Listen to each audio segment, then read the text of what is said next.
Welcome to Sweet Life Beat Life. We hope this video helps.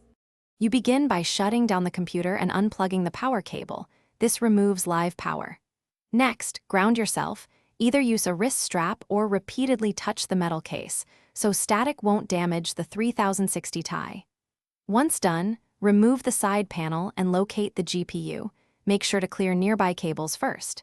Use a screwdriver to remove the bracket screws and watch for any retention latch. You're now set to unseat the card safely and proceed to the next stage.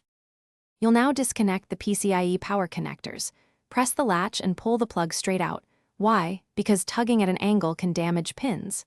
Next, find the PCIe slot latch at the rear of the card. Press or flip it while you support the GPU with your other hand. Once the latch is clear, slide the card straight out of the slot with steady, even pressure, avoiding rocking motions.